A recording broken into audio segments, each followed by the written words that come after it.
Sekretariat DPRD Lebong hari Jumat 13 November 2020 menggelar pengumuman pemberhentian dan pengangkatan Wakil Ketua DPRD Kabupaten Lebong.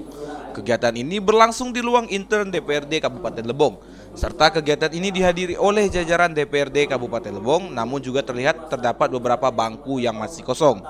Perlu diketahui, pengangkatan serta pemberhentian ini berdasarkan pasca mundurnya Wakil Ketua 1 yakni Teguh Raharjo Eko Purwoto yang telah resmi maju atau berlaga dalam pemilihan Bupati Lebong pada tanggal 9 Desember mendatang.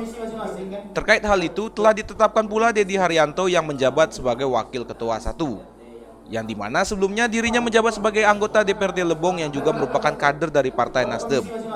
Rapat ini dipimpin langsung oleh Ketua DPRD Charles Ronsen. Rapat ini berjalan kondusif dan lancar, bahkan rapat digelar mulai dari pukul 2 waktu Indonesia Barat hingga selesai. Ya, intinya harapan saya seperti ini sih, dengan ditunjuknya saya untuk menggantikan Pak Teguh, insya Allah untuk praksi saya harap akan lebih bersatu lagi, dan dengan dewan yang lain saya harap bisa bersinergi. Harapan saya unsur pimpinan dan dewan-dewan lain bisa menjalankan fungsinya dengan sebaik-baiknya. Dari Tuboy, Dimas Kintan, Lebong TV melaporkan.